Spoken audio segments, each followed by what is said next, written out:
Bonjour à tous et bienvenue dans ce troisième épisode des questions que l'on se pose sur la saga Harry Potter. Aujourd'hui, on va parler d'apparitions surnaturelles, de défunts, d'esprits et de revenants. On va s'intéresser aux fantômes dans Harry Potter. La question du jour est: comment devient-on un fantôme dans Harry Potter ?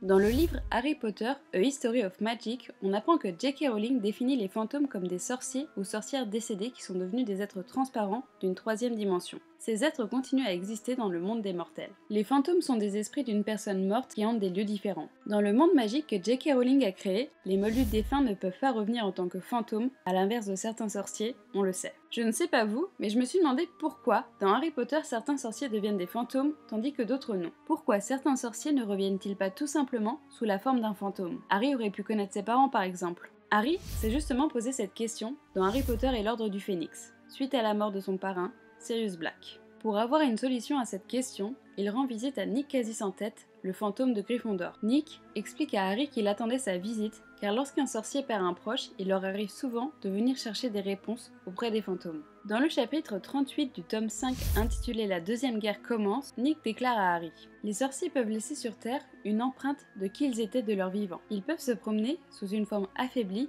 là où leur personne existait autrefois. Mais très peu d'entre eux choisissent cette voie. J'avais peur de la mort. J'ai choisi de rester en arrière. Parfois je me demande si je n'aurais pas dû. En fait, on n'est ni ici, ni là-bas. À travers les mots de Nick, on comprend que peu de sorciers choisissent cette voie, et que sa peur de la mort l'a fait rester sous forme de fantôme. Sur le site Wizarding World, anciennement Pottermore, on trouve un texte inédit écrit par J.K. Rowling, dans lequel elle explique que les sorciers et sorcières les plus sages choisissent de ne pas revenir et que ce sont ceux qui ont des affaires inachevées, que ce soit sous forme de peur, de culpabilité, de regret ou d'attachement au monde matériel qui refusent de passer à la dimension suivante. Les personnes ayant choisi ce faible simulacre de vie mortel sont limitées dans ce qu'ils peuvent vivre. Ils n'éprouvent aucun plaisir physique. Dans le tome 2, rappelez-vous, on découvre pour l'anniversaire de Nick Quasi-Sans-Tête un buffet dégueulasse.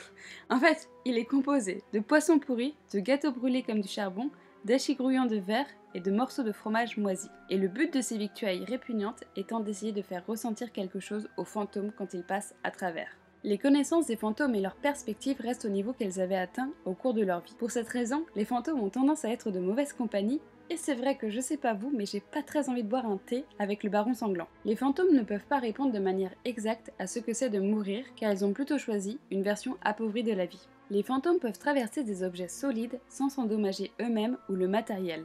Mais ils peuvent créer des perturbations dans l'eau, le feu et l'air. La température d'une pièce baisse si un fantôme est présent. Lorsqu'un fantôme traverse un être vivant, celui-ci ressentira une sensation de gel comme s'il avait été plongé dans de l'eau glacée. Vous l'avez maintenant compris, les sorciers qui décident de devenir des fantômes ont refusé au moment de leur mort leur destin, et ils acceptent de vivre un semblant de leur ancienne vie. On a maintenant la réponse à notre question. J'espère que ce troisième épisode vous a plu et que je vous ai appris des choses sur les fantômes dans Harry Potter. Dans une prochaine vidéo, si ça vous intéresse, je pourrais vous expliquer la différence entre un esprit frappeur et un fantôme. Et d'ailleurs, si vous avez des questions auxquelles vous souhaitez que je réponde, n'hésitez pas à les poser dans les commentaires. Merci d'avoir regardé la vidéo et à très bientôt.